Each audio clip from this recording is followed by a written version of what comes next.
இப்ப நீதான் தங்கச்சி, நான் அண்ணன். நான் அந்த டயலாக் பேசுறேன். தங்கச்சி மாதிரி ஆளு. என்னையா திடீர்னு அழ சொன்னா எப்படி அழுது?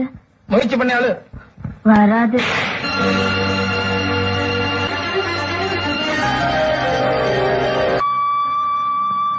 செல்வி, உனக்கு 5 வயசு இருக்கும்போது 1ஆம் கிளாஸ் பரிச்சு எழுத போனேன்.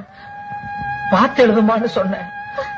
டபுள் ப்ரமோஷன் வாங்கி 2ஆம் கிளாஸ் படிக்காமயே 3ஆம் கிளாஸுக்கு போயிட்டேன். ரொம்ப பெருமையா இருந்ததுமா. 12 வயசு இருக்கும்போது பெரிய மனுஷி ஆகாமையே பாவாடை தாவணி போட்டேன். வேண்டாமா, விளையாட்டா இருக்குன்னு சொன்னேன். இல்லன்னு மத்தவங்க எல்லாம் வேடிக்கை பாக்குறாங்க, வெக்கமா இருக்குன்னு சொன்னேன். அப்பவும் பெருமையா இருந்ததுமா. ஆனா இன்னைக்குதான் கல்யாணத்துக்கு தேடி குடிச்சிட்டு வந்து நிக்கிறேன். இல்ல அந்த தேதியில பல பேர் நடத்திக்கு ரொம்ப. இப்ப நீதான் தங்கச்சி, நான் அண்ணன். நான் அந்த டயலாக் பேசுறேன்.